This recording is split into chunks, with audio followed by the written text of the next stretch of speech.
नमस्कार विद्यार्थी मित्रांनो, मी विपुल वाघमोडे तुमच्या सगळ्यांचं स्वागत करतो ज्ञानदीप अकॅडमीच्या आपल्या यूट्यूब प्लॅटफॉर्मवर। मित्रांनो, हिस्ट्री ऑप्शनल संदर्भात आपण चर्चा करत आहोत। वेगवेगळ्या PYQ संदर्भात आपण डिस्कशन देखील करत आहोत। आजच्या सेशनमध्ये असाच एक PYQ किंवा एक असाच प्रीवियस इयर क्वेश्चन आपण डिस्कस करणार आहोत। खरं तर सोर्सेस किंवा स्त्रोत हा जो टॉपिक आहे आपला, या टॉपिकमध्येच खरं तर हा प्रश्न इन्क्लूड करता येईल। म्हणजे प्राचीन आणि मध्ययुगीन या कालखंडामध्ये खूप सारे प्रवासी किंवा इतिहासकार भारतामध्ये येऊन गेलेले आहेत आणि त्यांच्या नजरेतून भारत कसा आहे हे आपल्याला वारंवार आयोग विचारत असतो। मध्ययुगीन कालखंडाच्या सुरुवातीलाच म्हणजे ज्यावेळेस इस्लामिक शासनकर्ते किंवा इस्लामिक आक्रमणकर्ते भारतावर आक्रमण करत होते, या दरम्यानच्या कालखंडामध्ये काही इतिहासकार किंवा काही प्रवासी भारतामध्ये येत होते आणि त्यांनी अरबी भाषा किंवा फारसी भाषा अशा वेगवेगळ्या भाषांमध्ये भारताविषयी माहिती लिहिली। मग भारताची समाजरचना, भारताची आर्थिक व्यवस्था, भारताची राजकीय व्यवस्था, भारताची भौगोलिक स्थिती काय आहे, या सगळ्यांविषयीचं चित्रण काही इतिहासकारांनी किंवा काही लेखकांनी करायला सुरुवात केली होती। आणि त्यातलाच एक महत्त्वाचा इतिहासकार, एक महत्त्वाचा लेखक, त्याचं नाव आहे अल बरुनी। त्याला अल बरुनी वगैरे या नावाने आपण ओळखतो। हा जो अल बरुनी आहे, हा अल बरुनी हा कोणासोबत भारतामध्ये आला होता, त्यानं नेमकं काय भारताविषयी लिहिलं, पॉझिटिव्ह आहे की निगेटिव्ह आहे, या सगळ्या संदर्भात आपण डिस्कशन करणार आहोत त्या आजच्या सेशनमध्ये। त्यामुळे आजच्या सेशनला सर्व विद्यार्थ्यांनी शेवटपर्यंत हजर राहायचं आहे आणि हे सेशन सगळ्यांसाठीच महत्त्वाचं आहे। हा क्वेश्चन फक्त हिस्ट्री ऑप्शनललाच नाही तर हिस्ट्रीच्या अनुषंगानं GS मध्ये सुद्धा हा प्रश्न तुम्हाला विचारला जाऊ शकतो। त्यामुळे डेफिनेटली ह्या क्वेश्चनला सगळ्यांनी अटेंड करावं। ओके, हा प्रश्न तुमच्यासाठी। मित्रांनो, पुन्हा एकदा सगळ्यांचं ज्ञानदीपच्या या यूट्यूब प्लॅटफॉर्मवर स्वागत आहे। ओके, आणि सगळ्यांनी लेक्चर्स जर सगळ्यांना आवडत असेल तर सर्वांनी हे लेक्चर्स शेअर करायचे, जास्तीत जास्त संख्येने हे लेक्चर्स शेअर होऊ द्या।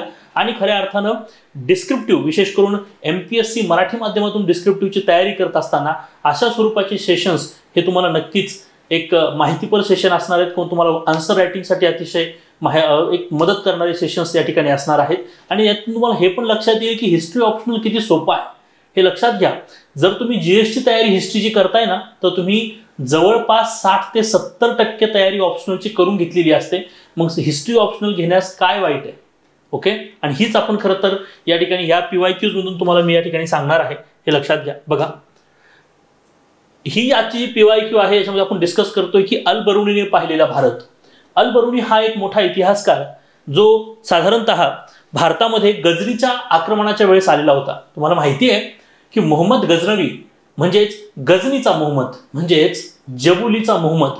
आता या गजनीच्या मोहम्मदला 3-4 नाव आहेत बरं का। कसे बघा, गजनी हा अफगाणिस्तानमधला एक प्रदेश आहे। या प्रदेशामध्ये एक सरदार होता आणि तो सरदार नंतर भारतावर आक्रमण करून आला आणि भारतीय सत्ताधीशांना त्यांना हरवलं। तो काही भारतावर राज्य करण्यासाठी आक्रमण करत नव्हता, त्याचं भारतावर आक्रमण करण्याचं उद्दिष्ट हे इकॉनॉमिकल होतं। हा, त्याच्यानंतरची प्रायोरिटी त्याची धार्मिकता होतीच। आता बघा, बऱ्याच वेळेस सध्या एक चर्चा आहे, ती म्हणजे हे सगळे आक्रमणकर्ते धार्मिक अनुषंगाने आक्रमण करत होते का? हो, धार्मिक अनुषंगाने आक्रमण करत होते, परंतु यांचं आक्रमण करण्याची जी प्रायोरिटी होती किंवा उद्दिष्ट जे होते हे फक्त धार्मिक होते का? तर नव्हे, आर्थिकही होते, हे लक्षात ठेवा। त्यातलाच हा एक आक्रमणकर्ता, त्याचं नाव आहे गजनीचा मोहम्मद किंवा मोहम्मद गजनवी या नावाने आपण त्याला ओळखतो। यालाच जबुलीचा मोहम्मद पण म्हणतात। आता तुम्ही म्हणाल सर जबुली काय आहे? तर जबुली हा अफगाणिस्तानमध्ये गजनीच्याच बाजूला असलेला एक छोटासा प्रदेश आहे, एक प्रांत आहे। ज्यावेळेस गजनीचा मोहम्मद लहान होता, म्हणजे गजनीच्या मोहम्मद जो आहे त्याच्या वडिलांना 3 विवाह केलेले। मोठ्या पत्नीचा मुलगा हा मोहम्मद, आणि मोठी पत्नी म्हणजे गजनीच्या मोहम्मदाची जी आई होती ही थोडीशी आपण त्याला म्हणूया की नंतर तिला काही मनोविकार झाले आणि त्याच्यानंतर मग गजनीच्या मोहम्मदाच्या वडिलांना तिला आपण त्याला म्हणूया की तिच्या घरी पाठवून दिलं, माहेरी पाठवून दिलं। आणि मग गजनीच्या मोहम्मदाचा सगळा लहानपण जे आहे ते जबुली या ठिकाणी व्यतीत झालेलं आहे आणि म्हणून त्याला जबुलीचा मोहम्मद पण म्हणतात, हे पण तुम्हाला माहिती असलं पाहिजे। आता मोहम्मद म्हणजेच गजनीचा मोहम्मद ज्यावेळेस भारतावर स्वाऱ्या करतो त्यावेळेस खूप सारे इम्पॅक्ट भारतावर होत आहेत। 17 स्वाऱ्या त्यानं भारतावर केल्या।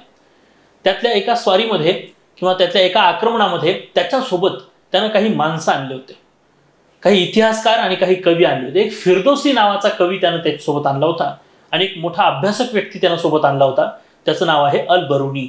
आणि याच अल बरुनी विषयी आज आपण माहिती पाहतोय. या अल बरुनीच्या लिखाणाविषयी किंवा अल बरुनीने पाहिलेल्या भारताविषयी आपण डिस्कस तर करणारच आहोत, परंतु तत्पूर्वी हा अल बरुनी कोण होता याच्याविषयी थोडक्यात आपल्याला जरा माहिती असणं आवश्यक आहे. मी तुम्हाला सांगितलं की अल बरुनी याचा जन्म काय असा इतिहासामध्ये फिक्स सांगता येत नाही की तो या कालखंडात जन्मला असावा. त्याचं कारण आहे, कारण अल बरुनी हा एक गुलाम होता. गझनीनं बऱ्याच ठिकाणी आक्रमणं केली होती आणि बऱ्याच ठिकाणी काही लोक त्याने किडनॅपही केले होते. त्यातलाच किडनॅप झालेला हा एक व्यक्ती, त्याचं नाव आहे अल बरुनी. हा कुठला असावा याच्यावर थोडी शंका आहे. याचं मूळ नाव आहे अबू रेहान मोहम्मद बिन अहमद. ओके, हे लक्षात ठेवा. याचं मूळ नाव आहे अबू रेहान. ओके, अल बरुनी हे त्याचं टोपण नाव आहे. त्याचं मूळ नाव काय आहे लक्षात घ्या, हे सर्वांना माहिती असणं आवश्यक आहे आणि उत्तर लिहिण्यामध्ये तुम्हाला हे सगळं माहिती असावं लागेल. ओके, त्याचं मूळ नाव आहे अबू रेहान मोहम्मद बिन अहमद. अबू रेहान मोहम्मद बिन ओके अहमद हे त्याचं मूळ नाव आहे. परंतु नंतर त्याला अल बरुनी असं भारताच्या इतिहासामध्ये त्याचा उल्लेख सापडतो. याचं ठिकाण कुठलं असावं असं म्हणतात की हा अल बरुनी किंवा हा अबू रेहान जो आहे तो मूळचा उझबेकिस्तानचा असावा. कुठला असावा? उझबेकिस्तानचा असावा असं म्हटलं जातं. आता हे उझबेकिस्तान हे ठिकाण कुठे आहे हे जरा तुम्ही लक्षात घ्या. हे उझबेकिस्तान तेच उझबेकिस्तान आहे. भविष्य काळात याच उझबेकिस्तानमधून बाबर सारखा व्यक्ती सुद्धा भारतावर आलेला आहे, हे लक्षात ठेवा. ओके, खारिजनो प्रांतामध्ये हा बिलॉंग करत होता उझबेकिस्तानच्या. ओके, आणि तिथं आपण त्याला म्हणूया की त्यावेळेस तो ज्योतिषी आणि खगोलशास्त्राविषयी त्याला खूप जास्त माहिती होती आणि म्हणून हा व्यक्ती जो आहे तो पुढे गझनीच्या खेम्यामध्ये सामील झाला आणि नंतर तो भारताकडे आलेला होता, हे लक्षात ठेवा. तो एक गझनीचा गुलाम होता असं म्हणलं तरी चालेल. साधारणतः 1017 मध्ये ज्यावेळेस गझनीनं भारतावर आक्रमण केलं होतं त्यावेळेस अल बरुनी जो आहे तो भारतामध्ये आलेला होता आणि साधारणतः त्यानं भारतामध्येच वास्तव्य काही काळासाठी केलं होतं. त्यावेळेस त्यानं भारताविषयी बरीचशी माहिती त्यानं गोळा केली आणि असं म्हणतात की त्यानं जो ग्रंथ लिहिलेले आहेत ते भारतात लिहिले नाहीयेत. तो ज्यावेळेस परत एकदा वापस गेला, तो वापस गेल्यानंतर त्यानं भारताविषयी माहिती लिहिली होती, हे लक्षात ठेवणं गरजेचं आहे. ओके, तर याचे जे ग्रंथ आहेत ते तहकीक-ए-हिंद हा एक त्याचा ग्रंथ आहे, हे लक्षात ठेवा. बघा, लक्षात घ्या, याच्याविषयी क्वेश्चन कसा विचारला जाऊ शकतो आपणास. क्वेश्चन असा असेल बघा, अल बरुनीचे भारतातील इतिहासामधले योगदान स्पष्ट करत त्यानं वर्णन केलेल्या भारताची चर्चा करा. अल बरुनीच्या इतिहासाचं भारतातील महत्व स्पष्ट करा. आता हे महत्व कसं किंवा योगदान कसं स्पष्ट करायचं, तर हे त्यानं जो काही इतिहास सांगितला किंवा त्यानं जो ग्रंथ लिहिला त्या ग्रंथाचं नाव आहे तहकीक-ए-हिंद किंवा त्यालाच म्हणलं जातं किताब उल हिंद. किताब उल हिंद किंवा तहकीक-ए-हिंद. इतिहासामध्ये एक रेफरन्स म्हणून आपण ह्या गोष्टीला नक्कीच लिहू शकतो. आणि हा जो ग्रंथ त्यानं लिहिला, भारताविषयी सगळी माहिती असणारा ग्रंथ त्यानं ज्यावेळेस मांडला, तो ग्रंथ त्यानं इथं भारतात नाही लिहिलेला. तो ग्रंथ त्यानं कुठे लिहिलेला आहे, परत वापस जाऊन त्यानं तो ग्रंथ त्याच्या प्रांतामध्ये जाऊन त्यानं लिहिलेला आहे, हे लक्षात ठेवणं गरजेचं आहे. साधारणतः इसवी सनाच्या 1000 if I am not wrong 1021 ते 22 या कालखंडामध्ये, यस, इसवी सनाच्या 21 ते 22 या प्रांतामध्ये तो पंजाबच्या आसपास भारतात राहिलेला आहे आणि त्यानं भारताविषयी बरंचसं ऑब्झर्वेशन या कालखंडामध्ये केलं. तो बऱ्याच ठिकाणी भारतात फिरलेला पण आहे, हे लक्षात ठेवा. याची मूळ भाषा जी आहे, ही मूळ भाषा आहे त्याची फारसी. फारसी आहे, हा लक्षात ठेवा. याची मूळ भाषा जी आहे ती काय आहे, फारसी आहे. परंतु जरी याची मूळ भाषा फारसी असली तरी सुद्धा लक्षात घ्या की यानं बरीचशी ग्रंथ अरबी भाषेमध्ये लिहिलेली आहेत. कशामध्ये लिहिलेली आहेत? अरबी भाषेमध्ये त्यानं काही बुक्स किंवा ग्रंथ लिहिलेली आहेत. अल बरुनी कसा होता हे तुम्ही इंट्रोमध्ये सांगू शकताच आणि सांगू शकता की अल बरुनी एक त्याला भरपूर साऱ्या भाषा माहिती होत्या, जसं की फारसी भाषा, अरबी भाषा, त्याला संस्कृतचं सुद्धा नॉलेज होतं, त्याला संस्कृत भाषा पण येत होती, त्याला युनानी भाषा पण त्याला येत होती, हे लक्षात ठेवणं गरजेचं आहे.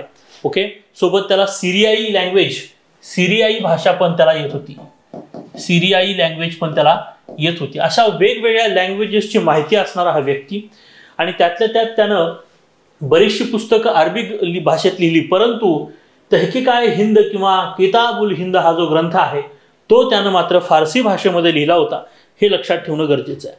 हा व्यक्ती एक मोठा खगोलशास्त्रज्ञ होता, एक गणितशास्त्रज्ञ होता. या व्यक्तीला चिकित्सा विद्या पण या ठिकाणी होती, हे लक्षात ठेवणं गरजेचं आहे. असं म्हणतात या व्यक्तीचे जवळपास इतिहासामध्ये 146 पुस्तकं आहेत. किती पुस्तकं आहेत?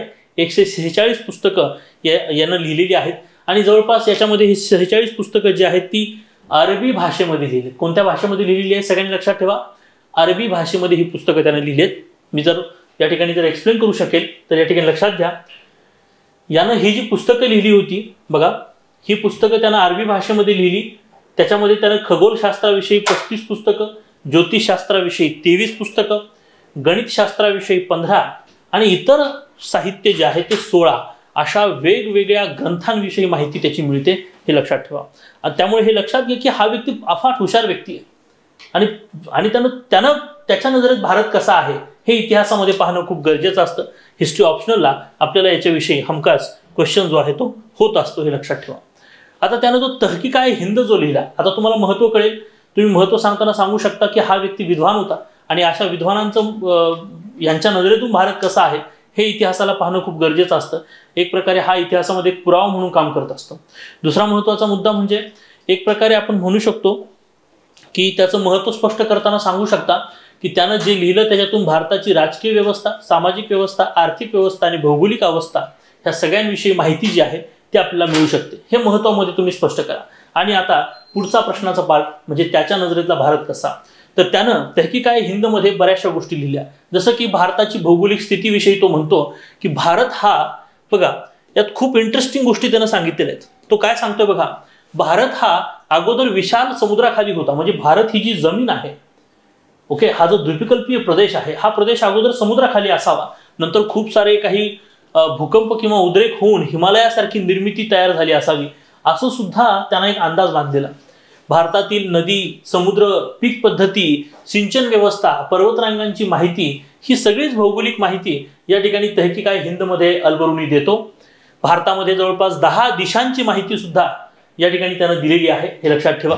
आणि सगळ्यात महत्त्वाचा मुद्दा म्हणजे खगोलशास्त्र. लक्षात घ्या, खगोलशास्त्राच्या बाबतीत जर विचार जर केला तर तो म्हणतो की भारतीयांना चंद्र, सूर्य, तारे आणि ग्रहण याच्याविषयी चांगलं नॉलेज आहे, असं त्यानं टिप्पणी केलेली आहे, हे लक्षात ठेवा. ओके, सोबतच गणितशास्त्राविषयी तो म्हणतो की ब्रह्मगुप्तची माहिती देताना तो म्हणतो की भारतीयांनी इतकं गणितशास्त्र जगात इतर कोणत्याही व्यक्तींना माहिती नसेल. भारतीय गणितशास्त्रामध्ये जरा पारंगत आहेत, सामान्य भारतीयांना सुद्धा गणित बऱ्यापैकी चांगलं जमतं, अशी त्याच्या टिप्पणी आहेत. त्याच्या नजरेतला भारत पाहतोय आपण. रसायनशास्त्राविषयी तो खूप छान टिप्पणी करतो. तो म्हणतो वेगवेगळ्या नैसर्गिक रसायनांचा वापर भारतीय लोक औषधी म्हणून चांगल्या पद्धतीने करतात, परंतु ही विद्या म्हणजे ही रसायनशास्त्राची विद्या असेल, खगोलशास्त्राची विद्या असेल, गणितशास्त्राची विद्या असेल, ही सगळे शास्त्र आणि ती जी विद्या आहे ती ते एक शोकांतिका व्यक्त करताना तो म्हणतो की परंतु हे सर्व ज्ञान जे आहे ते फक्त आणि फक्त एकाच विशिष्ट वर्गाकडे आहे, ही खंत तो व्यक्त करतो. आणि तो हे पण सांगतो की जर हे असंच असलं तर भविष्यामध्ये हे अफाट ज्ञान जे आहे त्या ज्ञानावर एकाच वर्गाची मोनोपॉली जी आहे ती मोनोपॉली जर असली तर भविष्यामध्ये हे ज्ञान कमी होत जाईल, असं सुद्धा त्यानं सांगितलं होतं. हे तुम्ही लक्षात ठेवणं गरजेचं आहे. भारतीय समाजाविषयी तो म्हणतो की वर्णव्यवस्था होती, जाती व्यवस्था आहे. अंत्यज हा एक वर्ड त्यानं वापरलेला आहे फारसीमध्ये, आणि तो म्हणतो की अंत्यज म्हणजेच दलित, अस्पृश्य, ओके, असं या ठिकाणी तो सांगतोय. तो म्हणतोय की जातीनुसार आणि जन्मानुसार कार्य जे आहेत ते भारतीयांना दिले होते आणि त्यानुसारच भारतीय समाज व्यवस्था जी आहे ती डिझाईन झाली होती. यामध्ये तो विवाह संस्थेविषयी खूप छान टिप्पणी करतो आणि ही खूप महत्त्वाची टिप्पणी आहे. तो म्हणतो की बघा तुम्ही इंडियन सोसायटीमध्ये सुद्धा याचा वापर करू शकता. मी हमेशा म्हणतो ना की हिस्ट्री हा इतर सगळ्या विषयांचा पाया आहे, बेस आहे, कारण इथं खूप सारं नॉलेज आहे आणि ह्या सगळ्या नॉलेजचा कुठे ना कुठेतरी विषयांमध्ये वापर होत असतो. ओके, तसंच आता विवाह संस्थेविषयी लक्षात ठेवा. अल-बरुनी म्हणतो की भारतातील विवाह पद्धती ही एक सामाजिक करार नाही आहे, हे धार्मिक बंधन आहे. हा सामाजिक करार नसून काय आहे, एक प्रकारचे धार्मिक बंधन आहे. त्यामुळे या बंधनातून मुक्त होता येत नाही. त्यामुळे भारतातले विवाह टिकतात. आणि मुस्लिम्समध्ये तो ही पण टिप्पणी करतो की इस्लाम्समध्ये विवाह हे धार्मिक बंधन नसून हे एक प्रकारचे सामाजिक करार आहेत, म्हणून हे विवाह तुटू शकतात. परंतु भारतामधले विवाह सामाजिक करार नसून धार्मिक बंधन आहे आणि म्हणून एक प्रकारची धार्मिकता या गोष्टीमध्ये असल्यामुळे ही बंधनं तुटणं कठीण आहे, हे पण तो या ठिकाणी सांगतो. हे लक्षात ठेवा. ओके. सो अशा पद्धतीच्या त्याच्या काही टिप्पणी आहेत. महिलांच्या अवस्थेबद्दल सांगताना तो म्हणतो की महिलांची अवस्था बरीचशी बिकट होती. बहुपत्नीत्व, पडदा पद्धती, सतीप्रथा, विधवांचा पुनर्विवाह नसणे, संपत्तीचा अधिकार महिलांना नसणे, ब्राह्मण महिलांनाच काही अधिकार होते. परंतु एकंदरीतच काय तर महिलांची अवस्था बऱ्यापैकी खचलेली होती असं त्यानं सांगितलेलं आहे. ज्ञान आणि अज्ञानाच्या बाबतीत त्यानं काही टिप्पणी केल्या होत्या. तो म्हणतो की भारतामध्ये ज्ञान आणि अज्ञान हे खूप इझिली कॅटेगराईज करू शकतो आपण. कसं तर ज्ञान जे आहे ते एका पर्टिक्युलर वर्गाकडे म्हणजे ब्राह्मणी वर्गाकडेच ज्ञान असणार आहे आणि सामान्य वर्ग अज्ञानी असणार आहे असं त्यानं टिप्पणी केलेलं आहे.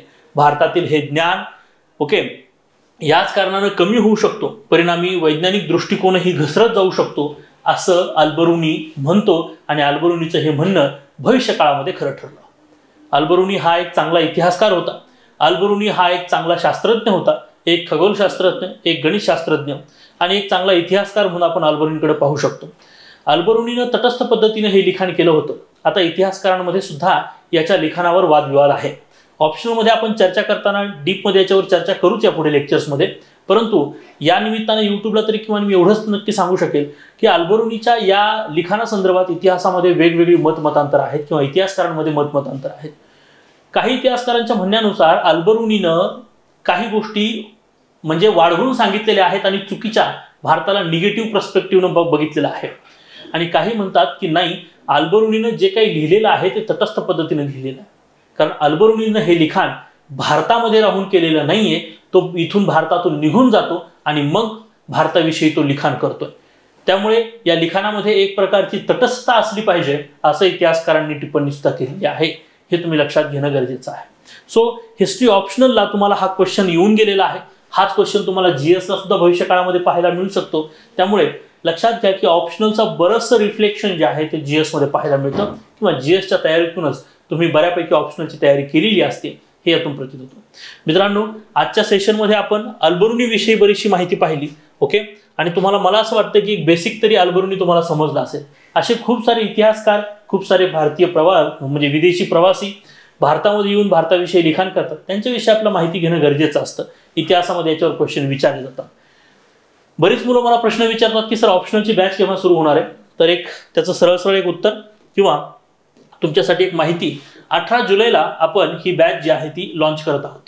18 जुलैला दुपारी 3 वाजता या बॅचचे ऑफलाईन सेशन असणार आहेत. सोबतच हे सेशन ऑनलाईन सुद्धा कंडक्ट होणार आहेत.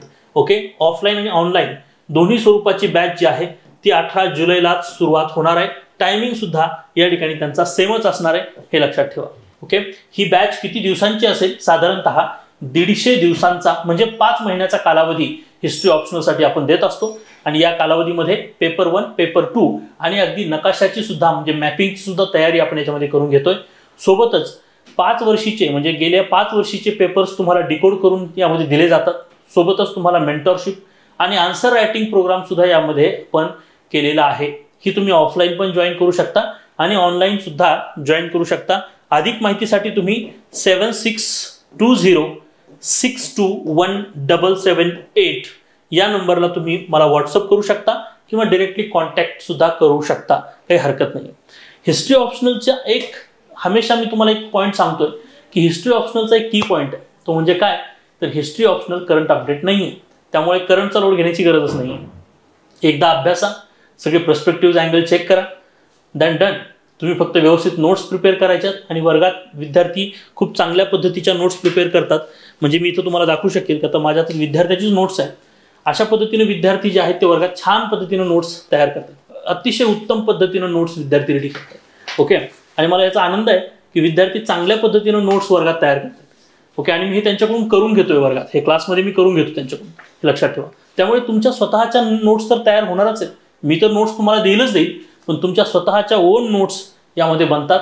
त्यामुळे मी हमेशा सांगेन की ऑप्शनलची तयारी करत असताना किंवा हिस्ट्री ऑप्शनलची प्रामुख्याने तयारी करत असताना स्वतःच्या नोट्स प्रिपेरेशनवर खूप चांगलं लक्ष असणं गरजेचं आहे आणि तेव्हाच तुम्हाला हा विषय पूर्णपणे समजेल आणि हा विषय डेफिनेटली तुम्हाला 300 क्रॉस घेऊन जाऊ शकतो, हे लक्षात ठेवा. ओके, आजच्या सेशनमध्ये आपण अल्बरुनी या इतिहासकाराविषयी माहिती पाहिली. ही माहिती तुम्हाला कशी वाटली मला कमेंट बॉक्समध्ये नक्की सांगा. माहिती आवडली असल्यास लेक्चरला लाईक करायचं आहे. जास्तीत जास्त विद्यार्थ्यांपर्यंत ही माहिती शेअर करा. फक्त हिस्ट्री ऑप्शनल म्हणून नाही, पण GS मध्ये सुद्धा हा प्रश्न पाहायला मिळू शकतो, म्हणून ही माहिती जास्तीत जास्त शेअर करा. ठीक आहे, आपण पुन्हा एकदा भेटूया अशा एका नवीन प्रश्नाला घेऊन. तोपर्यंत आपण इथंच थांबूया. Thank you so much.